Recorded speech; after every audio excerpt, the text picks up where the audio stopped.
अस्सलाम वालेकुम viewers, welcome back to my YouTube channel. कैसे हैं आप सब? उम्मीद है सब ठीक ठाक होंगे, खैर खैरियत से होंगे।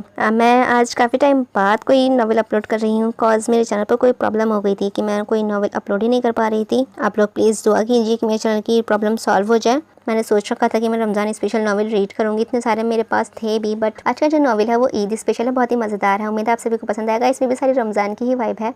प्लीज़ एंड तक रीड कीजिएगा या एंड तक सुनिएगा। नावल का जनर कुछ इस टाइप से है: rude hero, cousin marriage, joint family, friendship base और नॉटी हीरोइन, और बहुत ही अच्छे कज़िन्स गोल्स हैं। उम्मीद है आप सभी को पसंद है। चैनल पर नया है तो चैनल को सब्सक्राइब कीजिएगा। नावल अच्छा लगे तो लाइक कीजिएगा, अपने रिव्यू कमेंट में लाजमी दीजिएगा। चलिए अपना नावल स्टार्ट करते हैं। वो किचन में पानी पीने आई थी। अबिहा को कुकर में सर डाले परेशानी से खड़ी थी। तुम्हें क्या हुआ है? तुम्हारे चेहरे पर 12 क्यों बज रहे हैं? उसने अबिहा के चेहरे की तरफ देखते हुए कहा और अपने लिए फ्रिज से पानी निकाला था।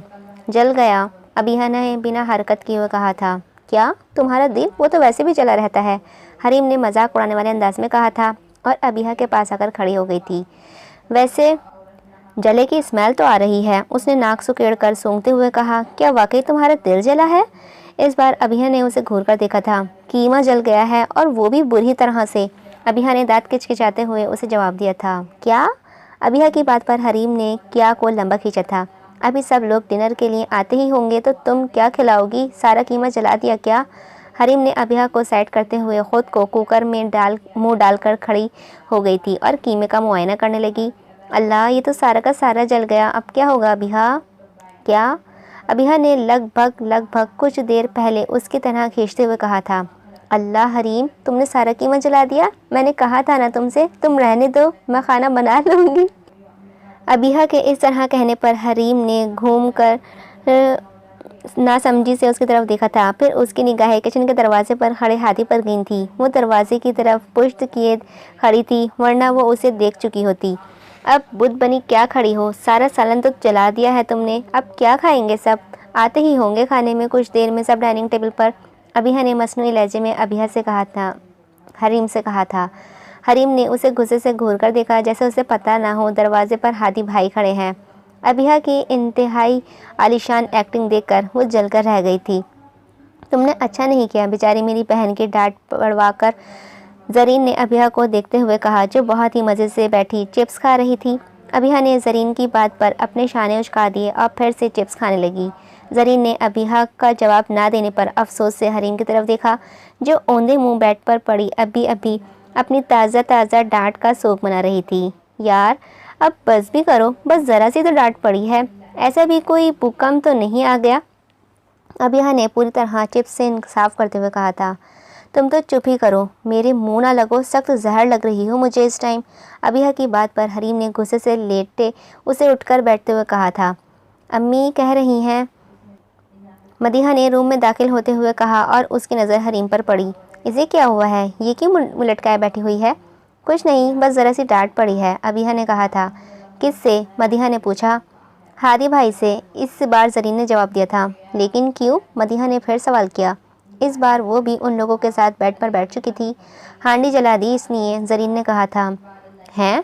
मदीहा ने हैरानी से उन तीनों को देखा। लेकिन आज तो रात के खाने की बारी अबिहा की थी ना? मैंने नहीं, तुम्हारी बहन ने जलाई है, हरीम ने झल्लाकर कहा और मदीहा को सारी कहानी सुनाई, क्या क्या हुआ। मदीहा ने ये सब सुनने के बाद बहुत ही अफसोस से अबिहा की तरफ देखा और हरीम को दिलासा देते हुए कहा था, कोई ना, अब की बार तुम इससे बदला ले लेना। अरे हाँ, मैं तो भूल ही गई, मदीहा ने अपने माथे पर हाथ मारते हुए कहा था। इन तीनों ने एक साथ कहा, क्या? अम्मी कह रही हैं कि कल पहला रोज़ा है, तो हरीम से कहना चने भिगो दे सहरी के लिए, और हम लोगों को जल्दी उठने की तनकीद की है, खासकर तुम्हें। उसने आखिरी बात अबिहा की तरफ देखकर कही थी। मैं तो कहती हूँ इसका दिमाग चल गया है, क्या ऑल फल बके जा रही है। आज रमज़ान मुबारक का पहला रोज़ा था और वो चारों लिविंग रूम में बैठी हुई थी। हरीम ने गुस्से से कहा था। अरे इसके पास दिमाग होगा तब तो चलेगा ना। मदीहा ने भी बातचीत में हिस्सा लेना ज़रूरी समझा था, जो बहुत देर से खामोश अपनी किताब में गुम बैठी थी। और नहीं तो क्या ये उम्र है इनकी शादी की? जरीन कहाँ पीछे रहने वालों में से थी, उसने भी लगे हाथों अबिहा की क्लास ली। यार इसमें बुराई क्या है? हर इंसान का अपनी ज़िंदगी पर हक होता है, उनका भी है, और एक अरसे से अकेले ज़िंदगी गुजार रहे हैं। अगर इस उम्र के हिस्से में इनमें एक हमसफ़र मिल जाएगा तो क्या गलत होगा। एक बार फिर अबिहा ने अपनी बात की यकीन दहानी करानी चाहिए थी। मैं कहती हूँ चुप हो जाओ अबिहा। इस बार मदीहा ने गुस्से से अपनी किताब बंद करते हुए कहा था। वो उन लोगों की बातों की वजह से अपनी किताब पर कंसंट्रेट नहीं कर पा रही थी। तो तुमसे किसने कहा है यहाँ बैठकर पढ़ो? रूम में जाकर पढ़ो ना, जब देखो अपनी पढ़ाई झाड़ती रहती हैं। अबिहा ने भी उसे दो टूक जवाब दिया था। यार अबिहा, तुम्हें ये ख्याल आया भी कैसे कि हमारे दादा जान शादी करना चाहते हैं, वो भी ज़ैनब की दादी से? ज़ैनब उनके पड़ोस में रहती थी। हरीम ने अबिहा को मुखातिब करते हुए सवाल किया था। तौबा अस्तगफुरुल्लाह, मैंने ऐसा कब कहा? अबिहा ने अपने दोनों हाथ कानों से लगाते हुए कहा था। अभी तो तुम कह रही थी। ज़रीन की बात पर हरीम और मदीहा ने भी हैरानी से उसे देखा था, जो इतनी बड़ी बात कहकर मुकर गई थी। अरे मैं तो बस इतना कह रही थी कि क्यों ना हम दादा जान की शादी करवा दें, वो भी ज़ैनब की दादी से। और मैंने सुना है ज़ैनब की दादी दादा जान की क्लास फेलो रही हैं कॉलेज टाइम की, और वो भी इतनी हसीन है कि अपने ज़माने में क्रश रहे होंगी कॉलेज बॉयज़ की। अबिहा ने अपनी तरफ से उन लोगों को पते की बात बताई थी। और एक बात बताऊं, उसने बात को मज़ीद आगे बढ़ाते हुए कहा। रोज़ सुबह फजर की नमाज के बाद ज़ैनब के घर क्यों जाते हैं? यहाँ पहले जो हमारे पड़ोसी रहते थे, तब तो दादा जान को कभी पड़ोसियों के हकूक़ याद नहीं आए। मुझे तो लगता है दादा जान को अपने कॉलेज टाइम की मोहब्बत याद आ गई होगी उन्हें देखकर। अबिहा की सोच पर तीनों ने अपना माथा पीट लिया था। इसका मतलब ये तो नहीं है ना कि दादा जान ज़ैनब की दादी के दीदार के लिए जाते हैं? दादा जान वहाँ मराजिल अंकल के साथ शतरंज खेलने जाते हैं। ज़रीन ने ज़ैनब के पापा का नाम लेते हुए कहा था। ज़रीन ने उसकी अकल की मलिका को समझाने की कोशिश की, जो पता नहीं 1 घंटे से बकवास की जा रही थी और वो लोग थक गई थी उसकी बातें सुनते सुनते। अभी हाँ, खुदा के लिए ये टॉपिक यहीं ख़त्म कर दो। अगर दादा जान को ज़रा भी भनक पड़ गई तुम्हारे इस शहाना ख्यालों की, तो तुम उन्हें इस उम्र में घोड़ी चढ़ाने का सोच रही हो, तो उन्होंने अपनी शाही बंदूक से तुम्हारे साथ साथ हमें भी कत्ल कर देना है। हरीम ने लगभग अब अपने हाथ जोड़ दिए थे उसके सामने, और हरीम की निगाहें ऐन वक्त मदीहा पर पड़ी, जिसके चेहरे का रंग उड़ चुका था और वो हुमूक की तरह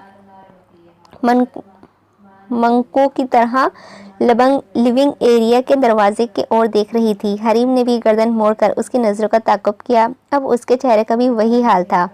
अब तुम दोनों क्यों बुत बनी बैठी हो? अबिहा और ज़रीन ने भी दरवाजे की तरफ देखा और इन दोनों को भी करंट लगा था दरवाजे पर खड़ी शख्सियत को देखकर। वो दरवाजे पर दांत निकाले खड़ी थी। और मैं ज़रा बर्फ़ लेने आई थी। समरीन के अब्बू का तो बग़ैर बर्फ़ के रोज़ा ही नहीं खुलता। उन्होंने अपने भारी भरकम जिस्म को संभालते हुए कहा था। ज़रीन ने अपने हवासों को ठिकाने लगाया और उठकर उन्हें किचन से लाकर बर्फ़ दिया और बर्फ़ लेकर चली गईं। इन तीनों ने अबिहा को घूरा था। क्या तुम तीनों मुझे ऐसे क्यों घूर रही हो? मुझे कोई ख्वाब तो नहीं आया था कि वो दरवाजे पर ही खड़ी है? उन तीनों के इस तरह घूरने पर अबिहा ने पहलू बदलते हुए अपनी सफाई दी थी। अबिहा, वो जमीला ताई थी। अगर उन्होंने हमारी बातें सुन ली होंगी, जमीला ताई को बात पता चलना मतलब पूरे मोहल्ले में ब्रेकिंग न्यूज़ की तरह खबर फैल जाना। मदीहा ने गुस्से से अबिहा को देखते हुए कहा था। हाँ, और अगर उन्होंने हमारी बातें सुन ली हुई तो? हरीम ने डरते हुए कहा। हरीम की बात पर ज़रीन ने भी एतराफ़ किया। ओह हाँ, ऐसा कुछ नहीं हुआ होगा। इनकी शक्ल से लग तो नहीं रहा था कि उन्होंने हमारी बातें सुन ली हैं। अबिहा ने अपनी तरफ से उन तीनों को कम और ख़ुद को ज़्यादा दिलासा देते हुए कहा था। अबिहा, ये फिजूल बात तुमने छेड़ी थी, मैं इसमें शामिल नहीं हूँ। ज़रीन ने अबिहा को मुखातिब किया और हम भी। इन दोनों ने ज़रीन की बात का एतराफ़ किया था। इन तीनों ने उसकी बात काटते हुए उसका साथ बोली थी। हाँ हाँ ठीक है, देख लेंगे जो होगा। अबिहा सुफियान अहमद किसी से डरती नहीं है। अबिहा ने उन तीनों के इस तरह कहने पर ज़रा एतमाद से कहा, लेकिन अंदर ही अंदर उसकी भी हवा टाइट हो रही थी। आज तीसरा रोज़ा था और चारों दादा जान के साथ लिविंग रूम में बैठी हुई थी। अस्सलाम वालेकुम। जब किसी के सलाम की आवाज़ पर दादा जान समेत चारों ने एक साथ अंदर आने वाले इंसान को देखा था। उसने वाइट कलर की शॉर्ट कुर्ती और ट्राउज़र पहन रखा था। अपने शॉर्ट खुले बालों को राइट कंधे पर डाले, एक हाथ पर हैंडबैग लटकाए और 7 माले की हील पहने रूमी सिकंदर थी। वालेकुम अस्सलाम, माशाअल्लाह मेरा बच्चा आया है। इसको देखते ही दादा जान ने अपनी बाहें फैला दी थी। वो भी जल्दी से दादा जान के गले लगकर आकर, कैसे हैं आप नानू? अल्हम्दुलिल्लाह मैं बिल्कुल ठीक हूँ, तुम बताओ आज कैसे तुम्हें मुझे बुड्ढे की याद आ गई? उन्होंने मसनूई शिकायत करते हुए कहा था। आपकी याद तो हमेशा आती है, बस टाइम की ज़रा कमी है। अब आप तो जानते ही हैं मैं आपकी नवासी इतनी बड़ी जानी मानी वकील है। उसने ज़रा गर्दन अकड़ाकर कहा था। और तुम लोग कैसे हो, रोज़े कैसे जा रहे हैं? उसने इन चारों से पूछा जो सोफ़े पर बैठी नानू नवासी का लाड देख रही थी। अल्हम्दुलिल्लाह हम ठीक हैं और रोज़े भी बहुत अच्छे गुजर रहे हैं। इन चारों की तरफ से जवाब ज़रीन ने दिया था। उनका जवाब सुनकर वो दोबारा दादा जान से बात करने में बिज़ी हो गई थी। इन चारों को भी उसकी बात करने में कोई इंटरेस्ट नहीं था। एक एक करके चारों वहाँ से खिसक ली, क्योंकि वो जानती थी थोड़ी देर और बैठी तो दादा जान ने अपनी नवासी की मिसाल देने बैठ जाते। जो उनका लेक्चर स्टार्ट होता तो शायद मगरिब तक जाकर बंद होता। मैं पूछती हूँ अबिहा, तुम्हें ज़रूरत क्या थी बाबा जान के बारे में इतनी फिजूल बकवास करने की? उन्हें कितनी शर्मिंदगी उठानी पड़ी थी आज मोहल्ले की औरतों के सामने, जो शायद ख़ास तौर पर इसीलिए आई थी। उनमें से एक औरत बोली, ए ज़करिया बेगम, मैं तो कहती हूँ इस उम्र में क्या ज़रूरत थी सेहरे के फूल सजाने की अब्बा जी को? और उन्हें तो क्या अल्लाह अल्लाह करने की उम्र में ख्वाब तो देखो कैसे पाल रखे हैं मियाँ ने। एक और औरत ने लुकमा दिया था। आप लोग क्या फजूल बकवास की जा रही हैं हमारे अब्बाजी के बारे में? समीरा बेगम ने गुस्से में उन औरतों को देखते हुए कहा था। ज़करिया बेगम ने समीरा बेगम को खामोश रहने को कहा। ज़करिया बेगम समीरा बेगम के मुकाबले ज़रा ठंडे मिजाज की थी। उनका मानना था जो बात आराम से की जा सकती है उस पर गुस्सा दिखाने का क्या फ़ायदा। आप लोगों को गलतफहमी हुई है, ऐसा कुछ भी नहीं है। आप लोगों से शायद किसी ने गलत लगाई बुझाई की होगी। ज़करिया बेगम ने अपने सामने बैठी जमीला ताई को देखते हुए कहा था। उनकी नज़रों का मतलब समझकर जमीला ताई को तलवे पर लगी और सर पर बुझी। वो तो जल ही गई। अरे बहन, हम लोगों को क्या ज़रूरत पड़ी है आपके अब्बा जी के बारे में फिजूल बकवास करने की? वो तो मैं कल आई थी असरबाद बर्फ़ लेने, तो आप लोगों की बेटियां अपने दादा जान के बारे में ये सब फरमा रही थी, ख़ासकर आपकी वो अक्लमंद बेटी अबीहा। अब की बार जमीला ताई ने समीरा बेगम की तरफ देखा था। तौबा तौबा, मुझे तो इस वक्त अपने कानों पर यकीन नहीं आया। उन्होंने अपने कानों को हाथ लगाते हुए आखिरी बात कही थी। हाल जो नीचे मुंडियां डाले खड़ी थीं और उनकी डांट सुन रही थी, वो तीनों भी सामने सोफे पर बैठी उसकी हालत के मज़े ले रही थीं। इन तीनों ने तो साफ अपना बचाव कर लिया था। समीरा आराम से बात कर लो, समझा दो, नहीं करेगी आइंदा। बेड पर खामोश बैठी ज़करिया बेगम ने अपनी देवरानी से कहा था। भाभी, ये कोई बच्ची तो नहीं है, अल्हम्दुलिल्लाह इस ईद पर 23 साल की हो जाएगी, जो मैं इसे बैठकर समझाऊं? मैं तो कहती हूँ इसकी ज़रूरत ही क्या थी अपनी फिजूल बात करने की। इनका अब सांस फूलने लगा था। वो थक कर बेड से टेक लगाकर बैठ गई थी। ज़रीन बेटा, जाओ छोटी अम्मी के लिए पानी लेकर आओ। जी अम्मी। उनकी बात पर ज़रीन सोफे से उठ गई थी। ज़रीन को मुखातिब करने के बाद उन्होंने अपना रुख अबिहा की तरफ किया। अबिहा बेटे, कोई अपने दादा जान के बारे में इस तरह कहता है? उन्होंने समझाने वाले अंदाज में अबिहा से कहा था। सॉरी था अम्मी, लेकिन हर्ज ही क्या है अगर हम दादा जान की दोबारा शादी करा दें? उसने अपनी बात को मज़ीद दोहराना चाहा था। मैं कहती हूँ चुप हो जाओ अबिहा, समीरा बेगम ने गुस्से से उसे घूरते हुए कहा था। इतनी देर में ज़रीन भी पानी लेकर आ गई थी। उसने पानी का गिलास समीरा बेगम को पकड़ाया और उन दोनों के साथ दोबारा सोफे पर आकर बैठ गई। ज़करिया बेगम ने एक बार फिर अबिहा को मुखातिब किया। अबिहा बेटे, तुम्हारा ख्याल बुरा नहीं है, लेकिन बेटे ज़ैनब की दादी के साथ शादी का ख्याल जिस तरह से तुम बयान किया है वो तरीका गलत है। बाबा जानी वहाँ ज़ैनब के पापा मेराज भाई के पास जाते हैं उनके साथ शतरंज खेलने। वो थोड़ा रुकी, फिर आगे बोली। अबिहा, अगर तुम्हारी ये बात तुम्हारे दादा जान और तुम्हारे बाबा या बड़े बाबा को पता लगी तो कितना नाराज़ होंगे। उन्होंने अपनी बात मुकम्मल की। अबिहा की तरफ देखा जो खामोश खड़ी उनकी तरफ देख रही थी। सॉरी था अम्मी, सॉरी अम्मी, आगे से ख्याल रखूँगी, सोच समझ कर बोलूँगी। अब जाओ इफ्तारी की तैयारी करो, जाकर तुम तीनों भी जाओ। उन्होंने अबिहा के साथ सोफे पर विराजमान हरीम, मदीहा और ज़रीन से भी कहा था। उनकी बात सुनकर चारों रूम से बाहर निकल आईं। अब उन चारों का रुख किचन की तरफ था। वो किचन में इफ्तारी के बाद बर्तन धोकर हटी तो उसने देखा सामने से हादी आता दिखाई दिया था। ये यहाँ क्यों आ रहे हैं? उसने सोचा था पक्का चाय बनवाने आते होंगे। उसका चाय बनाने का कोई मूड नहीं था। वो यहाँ से खिसक भी नहीं सकती थी क्योंकि वो उसे किचन में देख चुका था। हादी ने आते ही उससे कहा, एक कप चाय बनाने को। अबिहा ने बिना कोई जवाब दिए खामोशी से चाय का पानी चूल्हे पर चढ़ा दिया। वो वहीं किचन में पड़ी कुर्सी पर खिसका कर बैठ गया। वो अपना फ़ोन निकाल कर कुछ टाइप करने लगा। उनके बीच चाय बन के चुक गई। कोई बात ही नहीं हुई। चाय बनते ही अबिहा ने जल्दी से उसके लिए चाय का कप में डाली और उसको सामने मेज़ पर रखी और किचन से बाहर जाने लगी।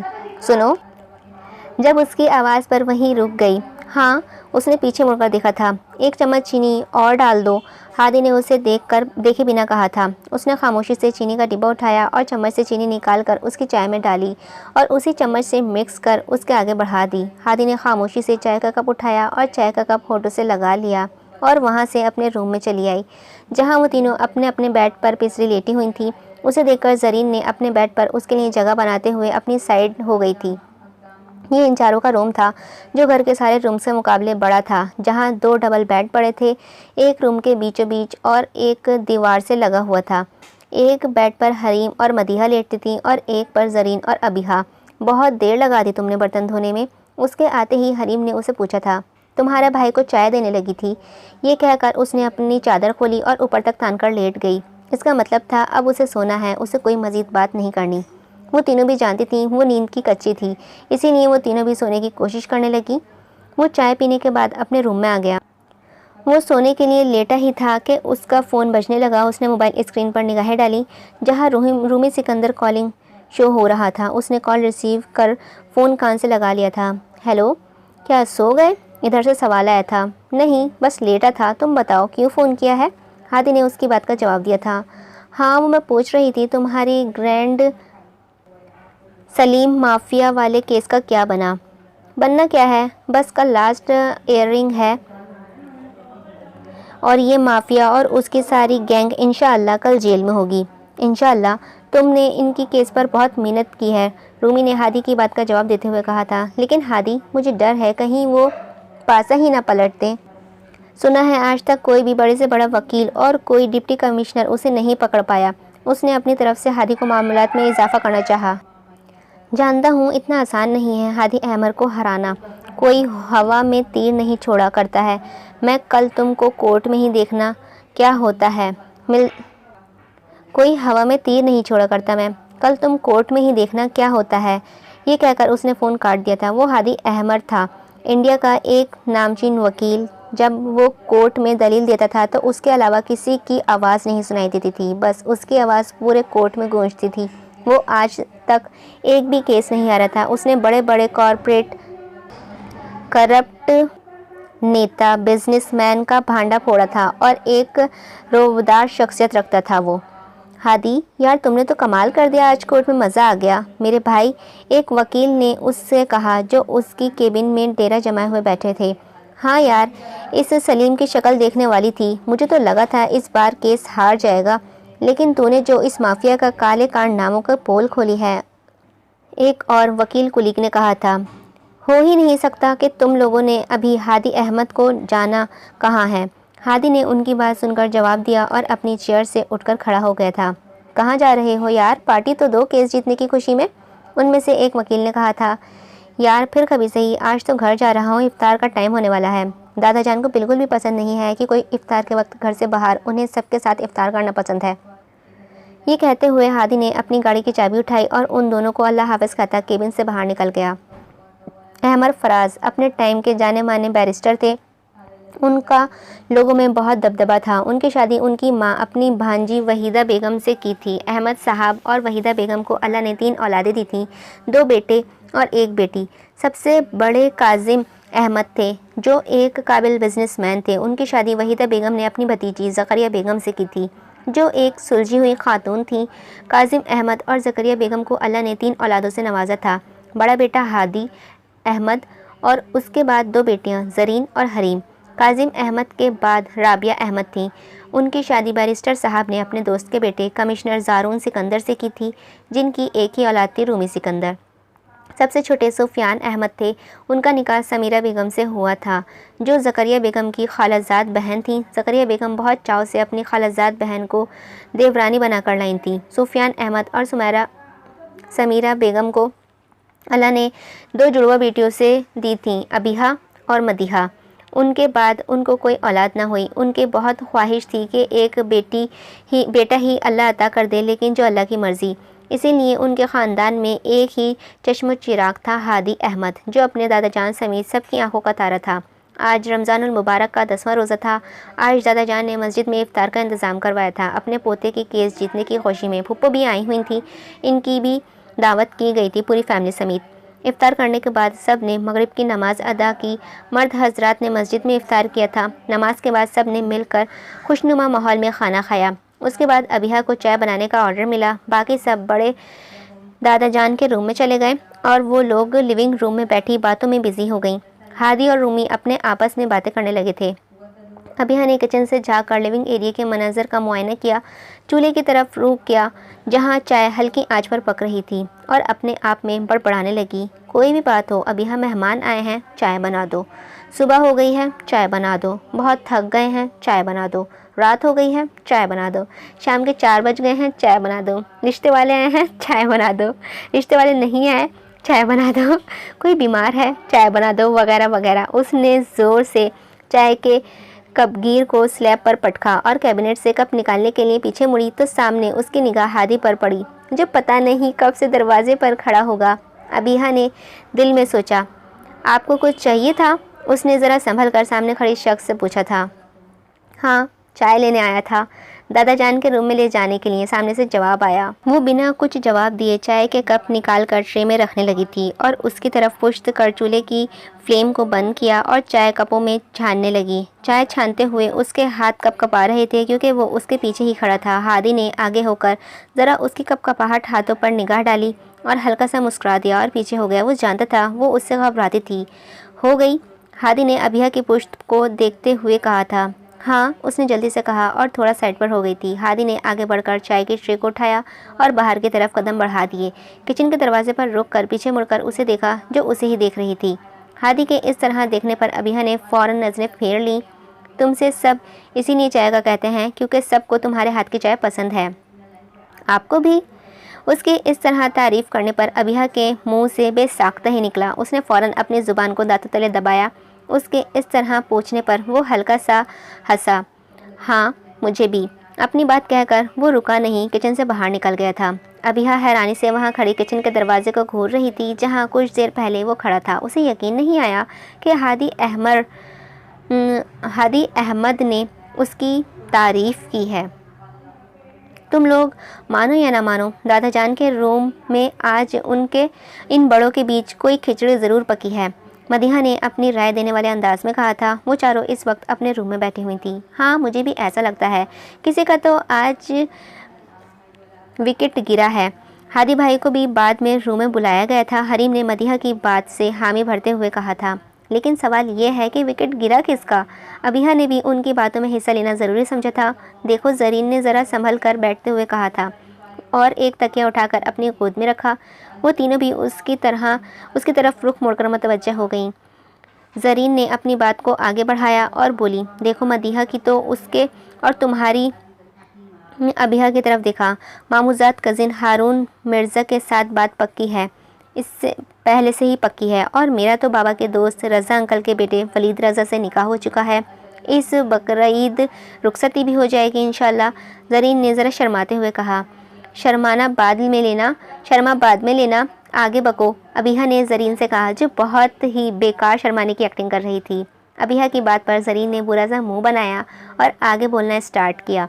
और बची हरीम, तो इसके तो चांस नहीं हैं अभी विकेट गिरने के, क्योंकि हादी भाई को रूम में बुलाया गया है। तो मुझे ऐसा लगता है इस बार, उसने ज़रा सोचने वाले अंदाज में कहा, हादी भाई का विकेट अबिहा या रूमी के साथ गिरने की तैयारी चल रही है। उसने जल्दी से अपनी लास्ट वाली बात मुकम्मल की और दाद तलब नज़रों से उन तीनों को देखा जो अब अपनी अपनी पहली वाली पोजीशन इख्तियार कर चुकी थी। हद है यार, मैंने तुम लोगों को इतने पते की बात बताई है और इतना ठंडा रिएक्शन। ज़रीन ने बुरा मनाते हुए कहा था। यार, मैं सोच रही थी अगर ऐसा हुआ तो हादी भाई किसका प्रपोज़ल एक्सेप्ट करेंगे? जाहिर है रूमी सिकंदर का। हरीम की बात पर अबिहा ने धीरे से कहा था, लेकिन इतना भी धीरे से नहीं था वो तीनों सुन न सकें। क्यों, तुम में क्या ख़राबी है?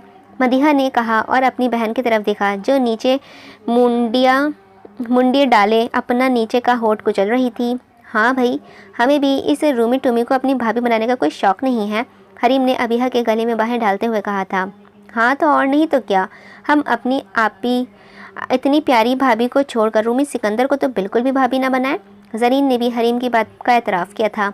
उनकी बात पर अबिहा हंस दी और उन तीनों को अपने से दूर किया, जो प्यार लुटाने के नाम पर उसको को लिया लिया था मारूंगी।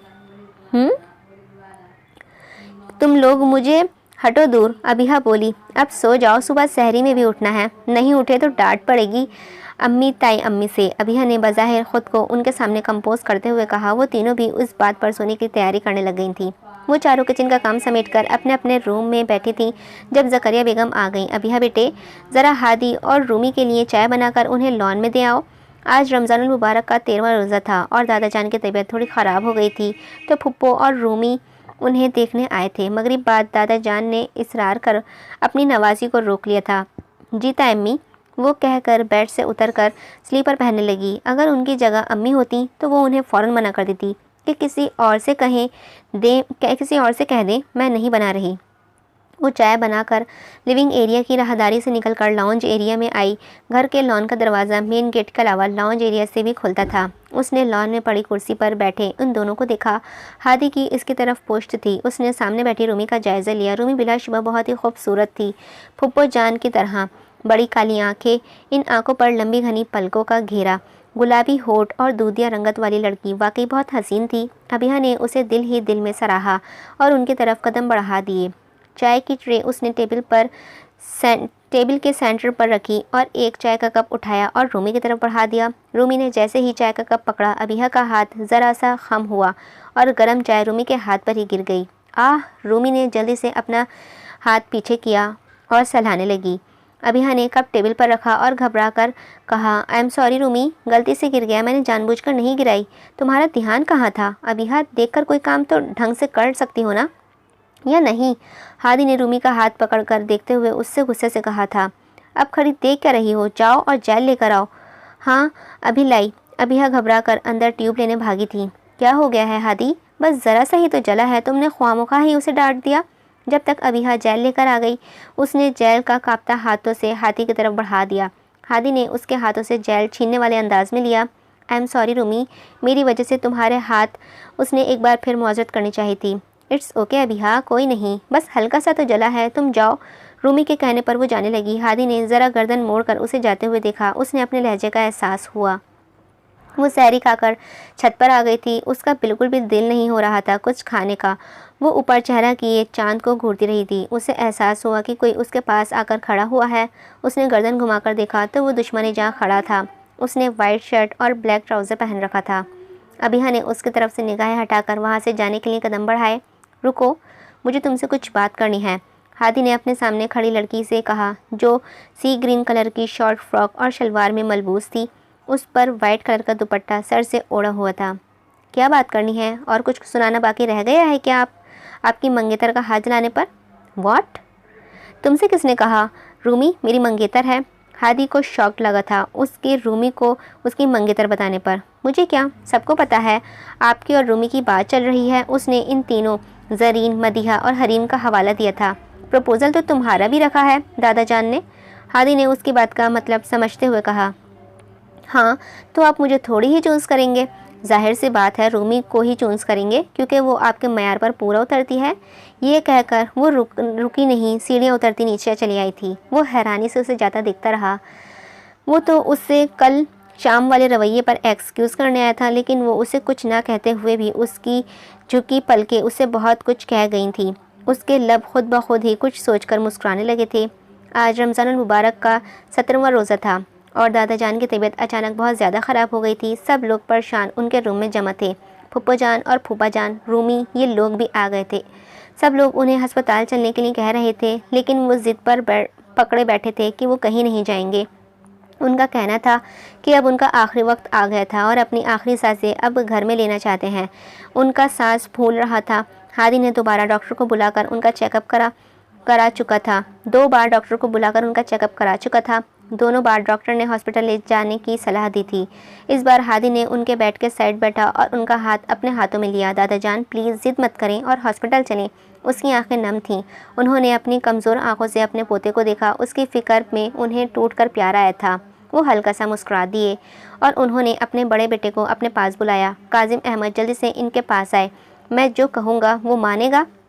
बाबा, आप जो कहेंगे, जैसा कहेंगे मैं मानूंगा, बस आप हॉस्पिटल चलें। काजिम अहमद ने बेड पर लेटे अपने बाप के कमज़ोर चेहरे को देखते हुए बेबसी से कहा था। नहीं, पहले मेरे बात मानो, उन्होंने छोटे बच्चे की तरह जिद करते हुए कहा था। आप हुक्म करें अब्बा जी। मैं चाहता हूँ कि तुम अभी और इसी वक्त हादी का निकाह कर दो। मैं नहीं जानता कि अब ठीक हो पाऊंगा या नहीं। उनकी बात पर सब हक्का बक्का रह गए थे। उनके पास बैठा हादी परेशानी से पहले दादा जान का, फिर अपने बाप का चेहरा देखने लगा, जो खुद पहले से ही उसकी तरफ देख रहे थे। बाबा जान, आप हादी का निकाह किससे करवाना चाहते हैं? काजिम अहमद की बात पर उन्होंने रूमी को अपने पास बुलाया। रूमी बच्चा, इधर आओ, अपने नाना जान के पास। उन्होंने के कहने पर रूमी दादा जान के दूसरे साइड पर आकर बैठ गई थी। रूमी के एक तरफ खड़ी अबिहा समझ गई थी अब यहाँ क्या होने वाला था। अब उससे मज़ीद वहाँ खड़ा होना मुश्किल हो रहा था। वो खामोशी से दबे पाँव रूम से बाहर निकल गई थी। हादी ने उसको रूम से बाहर जाते हुए देखा था। वो अपने रूम में आकर बेड पर बैठकर गिने से अंदाज में बैठ गई थी। उसे ऐसा लग रहा था किसी ने उसके जिस्म से बुरी तरह ज़ख्मी करके रूह निकाल ली थी।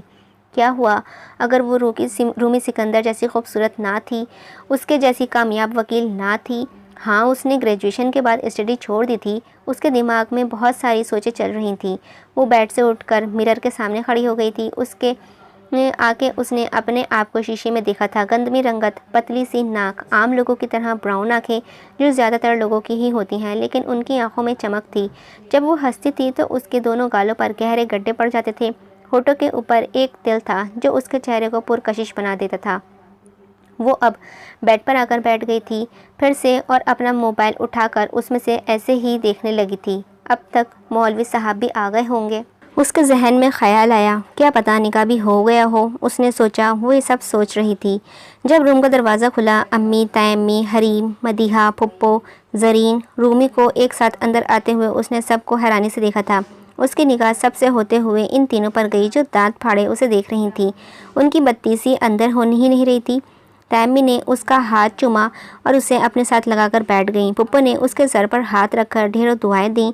उसने हैरानी से अम्मी की तरफ देखा जो नम आंखों से ही उसकी तरफ देख रही थी। इतने में बड़े बाबा और फूफा जान मौलवी साहब के साथ रूम में अंदर दाखिल हुए। उनके साथ मोहल्ले के कुछ और लोग भी थे। अम्मी ने जल्दी से उसे दुपट्टा उड़ाया और मौलवी साहब ने निकाह पढ़ाना शुरू किया था। अबिहा सुफियान अहमद वल्द सुफियान अहमद, आपका निकाह हादी अहमद वल्द काजिम अहमद से सिक्कर हाजुल वक्त मुकर्रर पाया है। क्या आपको ये निकाह कबूल है? उसके कानों को यकीन नहीं हो रहा था। मौलवी साहब के अल्फाज थे या किसी शीशे के टुकड़े जो उसके कानों में लग रहे थे। मौलवी साहब ने दोबारा दोहराया। कोई जवाब ना पाकर उन्होंने फिर से दोहराया, अबिहा बेटा, मौलवी साहब कुछ पूछ रहे हैं। अब की बार समीरा बेगम ने उसका हाथ पकड़कर दबाया था। हाँ, कबूल है। वो होश में आई थी। मुबारकबाद का शोर उठा था। तायम्मी ने अम्मी को गले लगाया। ताया अब्बू ने आगे बढ़कर उसके सर पर हाथ रखा। बाबा ने उसका माथा चूमा था। किसने कहा, क्या कहा, कैसे? उसे कुछ होश न था। वो कहीं और ही थी। रूमी ने आगे बढ़कर उसे गले लगा लिया था और मुबारकबाद दी। जब सब रूम से चले गए तो वो तीनों उसको दोनों तरफ से घेर कर बैठ गईं। ओह, क्या बात है, अब तो तुम हमारी भाभी के दर्जे पर मुंतखब कर दी गई हो, जरीन ने उसके गाल चूमते हुए कहा था। उसने जरीन की बात पर उसे देखा, लेकिन हादी का निकाह तो रूमी के साथ होने वाला था। कब से मन में चल रहे सवाल को उसने आखिरकार उनसे पूछ ही लिया। किसने कहा तुमसे? दादा जान ने रूमी को बुलाकर उसकी मर्जी पूछी थी। क्या वो हादी भाई से निकाह करना चाहेगी? लेकिन रूमी ने इनकार कर दिया, ये कह के कि वो अपने किसी कुलीग को पसंद करती है। हरीम ने उसकी मामूलात में इजाफा किया। हाँ, और तुम्हें पता है, दादा जान हमेशा से चाहते थे हादी भाई की शादी तुमसे हो। उन्होंने फूफो जान के सामने इसलिए हादी भाई का प्रपोज़ल रखा, कहीं वो नाराज़ ना हो जाए कि अपने बेटों के बच्चों को याद रखा। बेटी को पूछा भी नहीं, लेकिन फूफो जान ने उसी दिन मना कर दिया था कि ये कहकर कि रूमी को कहीं और शादी करना चाहती हैं। मदीहा ने उसे बता दिया। तो फिर दादा जान ने अभी क्यों रूमी को बुलाकर पूछा था? क्योंकि मेरी प्यारी बहन, वो एक बार कंफर्म करना चाहते थे। मदीहा ने दांत किचकिचाते हुए कहा था। अब तुम्हारे सवाल ख़त्म हो गए हैं या अभी बाकी हैं? हरीम ने पूछा था। दादा जान की तबीयत कैसी है? उसे सारी उलझन ख़त्म होने के बाद अब दादा जान की तबीयत की फ़िक्र हुई थी। शुक्र है। अभी हाँ, तुम्हें दादा जान की तबीयत का ख्याल तो आया? जरीन ने उसे टॉन्ट मारा। अबिहा ने शर्मिंदगी से सर झुका लिया।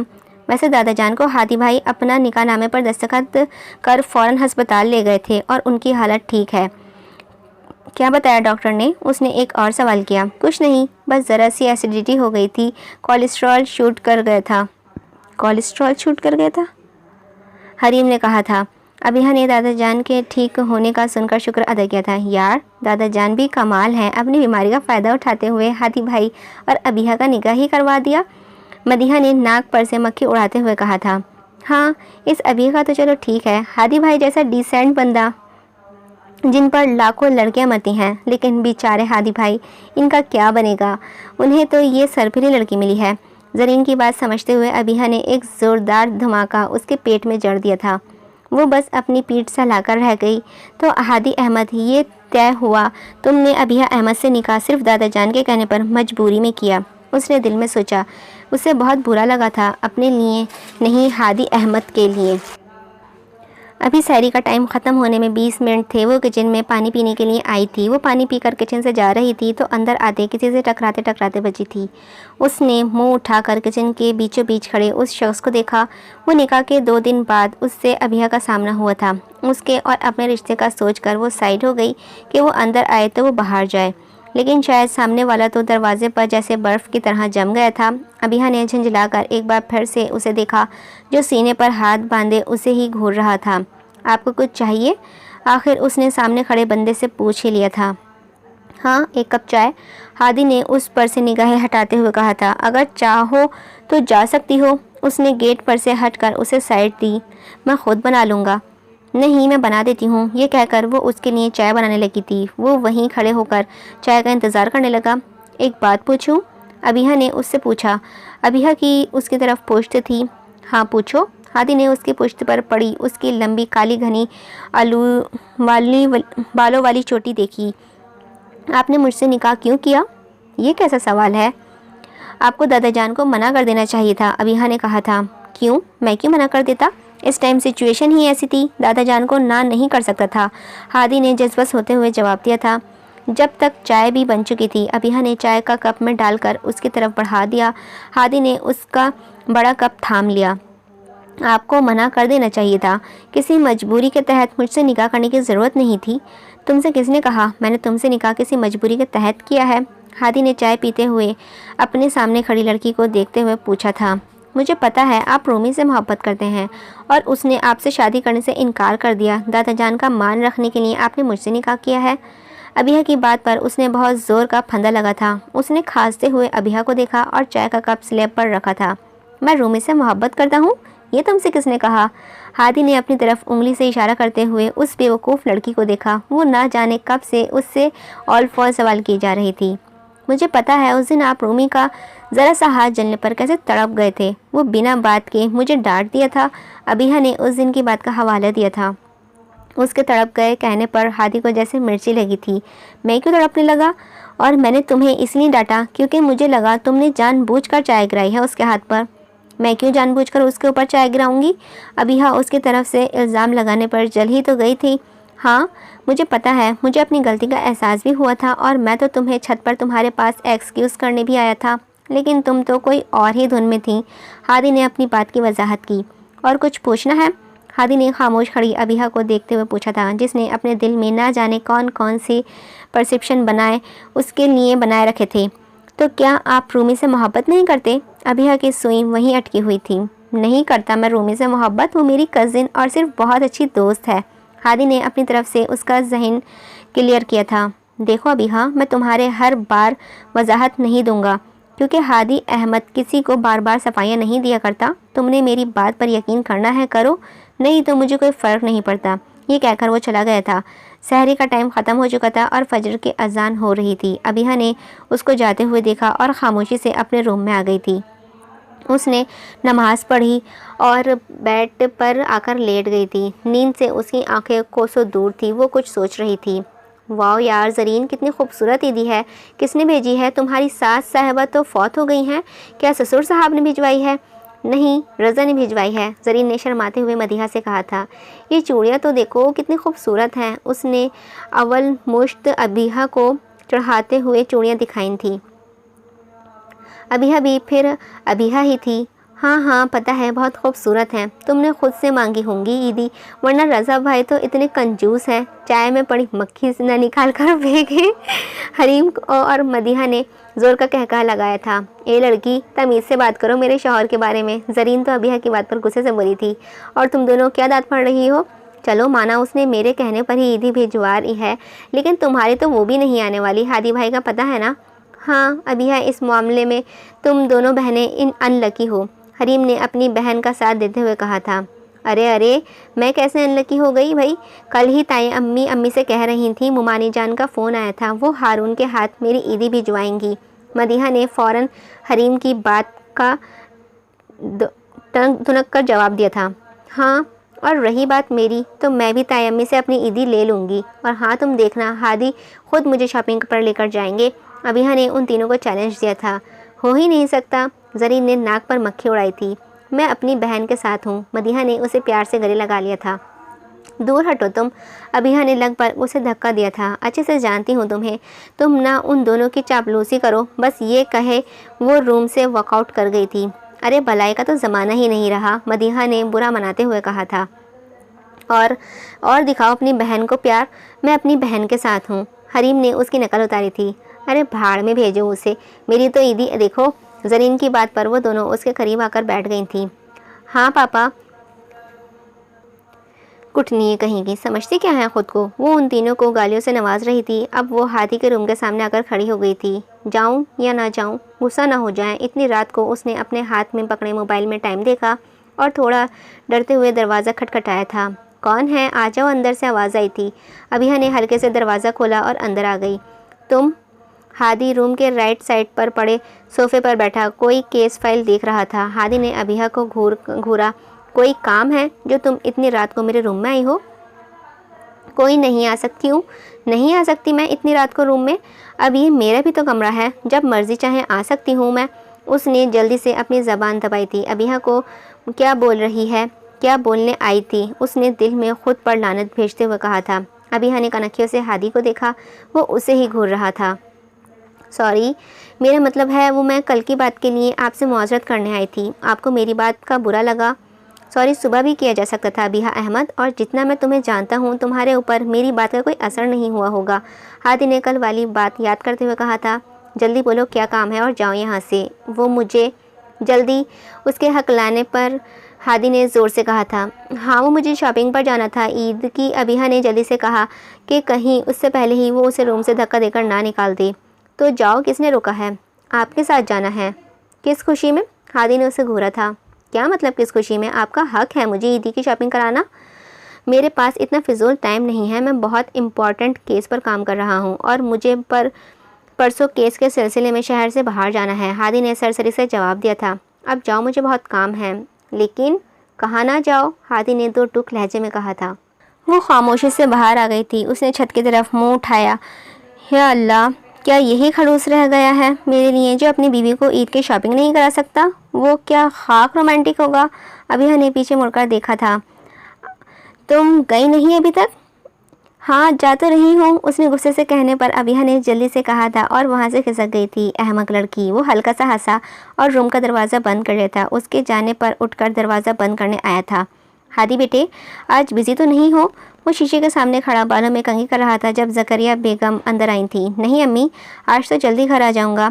कल निकलना भी तो है ना, सुबह जल्दी ही जाना पड़ेगा। आपको कोई काम था? उसने शीशे में अपनी माँ को देखते हुए कहा था। हाँ, मैं कह रही थी अगर आज बिज़ी ना हो तो अबीहा को शॉपिंग करवा लाते, फिर तुम ईद पर ही आओगे। अम्मी, आपसे अबीहा ने कहा है कि मैं उसे शॉपिंग पर ले जाऊँ? अरे नहीं बेटा, कैसी बातें कर रही हो? वो क्यों कहेगी? मैं कह रही हूँ अब वो तुम्हारे निकाह में है तो उसको ईदी तो दी जाएगी इसके ससुराल की तरफ से। मैं खुद जाकर अपनी बहू की ईदी ले आती। अब तुम्हें तो पता है मेरे घुटनों का दर्द, उन्होंने मसनूई साकर कराहते हुए कहा था। जी अम्मी, पता है, और आपकी बहू को लिए जाऊंगा शॉपिंग पर। आपको इसकी हिमायती बनने की ज़रूरत नहीं है। हादी दरवाजे से झांकती अबीहा को देख चुका था। अच्छा ठीक है, मैं अबीहा को बताकर आती हूँ, उन्होंने बेड से उठते हुए कहा था और बाहर निकल आई। थैंक यू तैमी, you are the best mother in law in the world. Zakaria Begum के बाहर निकलते ही अबीहा ने उन्हें कसके से गले लगा लिया था और चटाचट उनके दोनों गाल चूमे थे। उसके इस तरह करने पर उन्होंने एक हल्की सी उसके गाल पर चपत लगाई, पागल, और उसका माथा चूमना, खुश रहो, और उसे दुआ दी और अपने रूम में चली गई थी। अभी भी अपने रूम में जाने लगी तो सामने खड़े हाथी पर नजरें पड़ी। वो जल्दी से उसको इग्नोर करके निकलने लगी, लेकिन उसकी कोशिश नाकाम रही। वो उसका हाथ पकड़कर अपनी तरफ खींच चुका था। उसकी इतनी ज़ोर से खींचने पर वो हाथी के सीने से जा लगी। छोड़े मुझे, मेरा रोज़ा है। अभिया ने उसकी गिरफ्त से खुद को छुड़ाते हुए कहा था। क्यों, मेरी माँ से झूठ बुलवाते हुए रोज़ा याद नहीं आया? कौन सा झूठ? मैंने तयम्मी से कुछ भी नहीं कहा। वो साफ मुकर गई। अच्छा, कुछ नहीं कहा? और अभी जो तुम अम्मी को गले लगाकर कह रही थी वो क्या था? वो तो मैं बस उसे एकदम से कोई जवाब नहीं बन पड़ा था। हाँ बोलो, हादी ने अपनी गिरफ्त ढीली करते हुए कहा था। हादी प्लीज़। वो मनमनाई थी और रोने वाली हो गई थी। अरे तुम तो बड़ी डरपोक निकली यार। हादी ने उसकी रोनी शक्ल देखते हुए जैसे अभी आंखों से बरसात होने लगी हो। हादी के दिल को कुछ हुआ। उसने जल्दी से उसे छोड़ दिया। वह अपनी मुराद अच्छे से जानता था, तो वो तो बस उसे तंग कर रहा था। उसकी गिरफ्त से निकलने पर अबिहा भागने वाले अंदाज में अपने रूम की ओर दौड़ लगाती थी। अपने रूम का दरवाज़ा बंद किया और गहरी गहरी सांस लेने लगी। तुम्हें क्या हुआ है? तुम क्यों हाँप रही हो इतना? कहीं डाका डालकर भागी हो? अबिहा के इस तरह रूम में घुसने पर हरीम ने पूछा था। नहीं, अपनी जान बचाकर भागी हूँ, अबिहा ने बेड पर गिरते हुए कहा, और उसका दिल अब भी बहुत तेज़ी से धड़क रहा था। उसकी बात पर इन तीनों ने उसे हैरानी से देखा।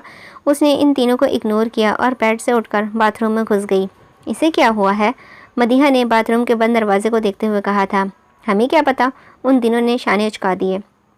आज रमज़ानुल मुबारक का 25वां रोज़ा था और वो ईशा की नमाज़ पढ़ने के बाद हादी के साथ शॉपिंग पर आई थी। उसने बहुत सारी शॉपिंग की, ड्रेसेस खरीदे, मैचिंग ज्वेलरी, मैचिंग सैंडल, चूड़ी। वो जिस चीज़ पर हाथ रखती वो उसे खामोशी से दिलाता गया। गाड़ी में बैठते हुए हादी ने कहा, आज तुमने बहुत खर्चा करवाया है मेरा। ऐसा लगता है ईद की नहीं, अपनी शादी की शॉपिंग की है। हादी ने सीट बेल्ट लगाई और गाड़ी स्टार्ट कर दी। कहाँ ज़्यादा शॉपिंग की है, और मैं अपनी शादी पर इतनी शॉपिंग करूँगी? अबिहा ने बुरा मनाते हुए कहा था। हादी ने पीछे सीट पर रखे 10-12 शॉपिंग बैग्स को देखते हुए कहा, ये थोड़ी सी है? हाँ और नहीं तो क्या, अबिहा ने सरसरी से जवाब दिया था। ओके। अबिहा एक बात बताओ। जी। उसे गर्दन घुमाकर देखा जो सामने देखकर गाड़ी चला रहा था। तुम्हारे जहन में दादा जान की शादी करवाने का ख्याल क्यों आया था? मुझे लगा कि दादा जान को एक शरीका हयात की ज़रूरत है, उसने वजाहत दी थी। तुम सही हो। हर इंसान को ज़िंदगी गुजारने के लिए एक साथी की ज़रूरत होती है, जो ज़िंदगी के हर मोड़ पर उनके साथ कदम से कदम मिलाकर चल सके। उम्र चाहे कितनी भी हो, उम्र के हर हिस्से में एक हमसफ़र की ज़रूरत होती है, लेकिन हमारे दादा जान को नहीं है। क्यों? आप ये कैसे कह सकते हैं? अबिहा ने पूछा था। क्योंकि मैंने खुद एक बार दादा जान से बात करने की कोशिश की थी, लेकिन उन्होंने मुझे झड़क दिया और कहा, आज कहा है आइंदा मत कहना। बेटे, मुझे किसी के साथ की ज़रूरत नहीं है। मेरे पास तुम लोग हो, तुम्हारी दादी की यादें हैं, काफ़ी है, और अल्लाह के सिवा मुझे किसी के साथ की ज़रूरत नहीं है। हादी ने उसे तफसील से बताया। अच्छा बताओ, आइसक्रीम खाओगी? हादी ने गाड़ी राइट साइड पर मोड़ते हुए अबिहा से पूछा। नहीं, मूड नहीं है। अबिहा से पूछा। नहीं, मूड नहीं है। हादी ने हैरानी से उसे देखा था। वो आइसक्रीम के लिए मना कर रही थी। क्या वजह? क्यों वजह? हादी ने सवाल किया। बस ऐसे ही, नहीं खानी, अबिहा ने सरसरी से जवाब दिया था। कुछ देर की खामोशी के बाद अबिहा ने पूछा, आप कितने दिन के लिए शहर से बाहर जा रहे हैं? बस 2-3 दिन तक लग सकते हैं, या उससे ज़्यादा भी। मतलब ईद से पहले आ जाएंगे? अबिहा ने पूछा था। कहीं नहीं सकता। हादी ने कंधे उचकाए थे। फिर सारे रास्ते उन दोनों के दरमियान कोई बात नहीं हुई थी। सारा रास्ता खामोशी से कटा था। वो अपनी की हुई शॉपिंग उन तीनों को दिखा रही थी। यार अबिहा, तुम्हें तो हादी भाई ने बहुत शॉपिंग कराई है, हमें तो कभी एक दुपट्टा भी नहीं दिलवाया। हरीम ने मसनूई रूहान से लहजे में कहा था। अरे क्या हुआ, तुम्हारे भाई ने तुम्हें एक दुपट्टा भी नहीं दिलवाया? तुम्हारी भाभी लाई है ना पूरे सूट तुम लोगों के लिए। अबिहा ने गर्दन अकड़ाकर कहा था। और मेरे लिए नहीं लाई? मदीहा ने मुंह बनाया। अरे तुम्हें भूल सकती हूँ क्या मैं, मेरी प्यारी बहन? क्या वाकई तुम हम लोगों के लिए भी सूट लाई हो? वो तीनों अब उसके लाए हुए सूट देखने लगी थी। अबिहा ने तीनों को उनके सूट दिया था। यार अबिहा, तुम कितनी अच्छी हो, ज़रीन ने झूठे आंसू पोंछते हुए कहा था। हाँ, हम तुम्हें ऐसे ही तंग करते थे और फाफा कुटनी समझते थे, हरीम ने कहा था। इधर लाओ अभी मेरे सूट वापस करो। तुम लोग ऐसा समझते हो मेरे बारे में? उस तीनों के हाथ से सूट छीने थे। अरे नहीं मेरी प्यारी बहन, हम तो तुम्हें परेशान करते हैं, बस तुम चिढ़ती हो ना, इसीलिए बस ना। मदीहा जरीन ने मदीहा की तायद लेनी चाहिए थी, और नहीं तो क्या। हम तो आए बेन बुरा तुम तो आए बैन बुरा मान गई। मदीहा ने अभिया के हाथ से सूट उचका था। वो चारों ऐसे ही थीं, ज़रा सी बात पर एक दूसरे से लड़ती थीं, तंग करती थीं, और एक दूसरे को लेकिन ज़रा भी नहीं था, एक दूसरे के बगैर गुजारा भी नहीं था, एक दूसरे के बगैर। आज रमज़ान मुबारक का 28वां रोज़ा था। वो उदास सी बैठी हुई थी, उसे कुछ तो अच्छा नहीं लग रहा था। आज हादी को गए दूसरा दिन था और उसका बिल्कुल भी दिल नहीं लग रहा था किसी काम में। वो उसके दिलो दिमाग में हर जगह पर डेरा जमाए बैठा था। उसने तो एक बार भी उसे फ़ोन भी नहीं किया। अभिया को उम्मीद भी नहीं थी कि वो फ़ोन करेगा। रात को जब वो सोने के लिए लेटी तो जरीन कहने लगी, अम्मी बता रही थी हादी भाई ईद पर नहीं आ पाएंगे, उनका काम नहीं हो पाया है, वो 2-4 दिन और लग जाएंगे। जरीन की बात पर अभिया को ऐसा लगा जैसे किसी ने उसका दिल मुट्ठी में ले लिया हो। क्या वाकई ईद पर भी नहीं आएगा?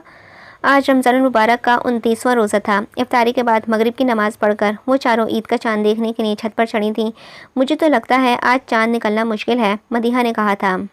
हो सकता है, लेकिन अरब में तो ईद हो गई आज, तो चांद निकल सकता है, हरीम ने बताया था। वो देखो चांद, जरीन ने खुशी से बचपन वाली तरह उछलते हुए कहा था। कहाँ है? हमें तो नहीं दिख रहा। उन तीनों ने भी देखना चाहा तो थोड़ी कोशिश के बाद उन्हें भी चांद देख गया। वो तीनों आगे बढ़ गई थी। अभिया वहीं खड़ी रही। उसने हाथ उठाए और आंखें बंद कर लीं, बिना आवाज़ के दुआ मांगने लगी। उसे लगा कोई उसके पास खड़ा है। उसने अपना वहम समझा। ईद का चांद मुबारक। उसके कानों के पास सरगोशी हुई। अभिया ने किसी की अपनी आंखें कस के अपनी आंखें बंद कर ली थीं। क्या मुझे मांग रही हो? फिर सरगोशी हुई। उसने जल्दी जल्दी आयतल कुर्सी पढ़कर अपने ऊपर फूका और इधर उधर देखने बिना ही तीनों की तरफ चली गई, जो उससे कुछ दूरी पर उसकी तरफ पुश्त किए खड़ी दुआ मांगने में बिजी थी। अरे हादी, उसकी इस हरकत पर हक्का बक्का खड़ा रह गया। वो सीढ़ियों पर से सर दिए बैठी थी जब कोई उसके पास आकर बैठ गया। उसने सर नहीं उठाया और फिर अपना वहम लगा था उसे। मुझे लगता है तुम्हें डॉक्टर से अपना चेकअप करवाना चाहिए। इस बार अभिया ने सर उठाकर अपने बाएं तरफ देखा। वो तो दुश्मन जहाँ को बैठा पाया। अभिया ने हाथ बढ़ाकर उससे बाजू पर चुटकी काटी। वो उसे अचानक चुटकी काटने पर चीख पड़ा था। तुम क्या वाकई पागल हो गई हो? हादी ने अपना बाजू सहलाते हुए कहा था। आप कब आए? हादी की बात इग्नोर कर उसने पूछा था। शुक्र है तुमने बात तो की, वरना मुझे इग्नोर ही करने पर लगी हुई हो। मैंने कब आपको इग्नोर किया? उसने अचंभे से पूछा था। जब तुम दुआ मांग रही थी और मुझे कोई शय समझकर आयतल कुर्सी पढ़कर मेरे ऊपर फूंक मारकर आगे बढ़ गई। हादी ने दांत किचकिचाते हुए उसे जवाब दिया। आई एम सॉरी हादी, मुझे लगा कि मेरा वहम है। उसे अब अपनी हरकत पर अफसोस हो रहा था। लेकिन आप तो आने वाले नहीं थे। जरीन कल रात कह रही थी 2-4 दिन लग जाएंगे। अभिया ने कल रात वाली बात याद करते हुए हादी से पूछा था। हाँ, वो मैंने ही जरीन से कहा था ये बोलने को तुम्हारे सामने। हादी ने कान खुजाते हुए कहा। और मेरा कोई इरादा भी नहीं था, काम तो वाकई रह गया है। आप बहन भाई मिलकर मेरी फीलिंग्स के साथ खेल रहे थे। उसने लास्ट वाली बात को इग्नोर किया। वो उठकर जाने लगी। अरे सॉरी यार, माफ़ कर दो। हादी ने उसका हाथ पकड़कर अपने पास बिठा लिया। आप बहुत ही ख़राब हैं हादी। जो भी हूँ अब बस तुम्हारा हूँ, ठीक कर देना। हादी अहमद की रूह में समा गई हो तुम। तुम्हारे बगैर तो अब सांस लेना भी मुश्किल काम लगता है। हादी ने अपनी दाएं तरफ बैठी अपनी शरीक हयात को देखा था। हादी चौंक गया। वो बिना आवाज़ के रो रही थी। उसके इस तरह रोने पर वो घबरा गया। यार सॉरी, प्लीज़ रोना तो बंद करो। प्लीज़ यार, सॉरी, नहीं करूँगा कोई मजाक आइंदा।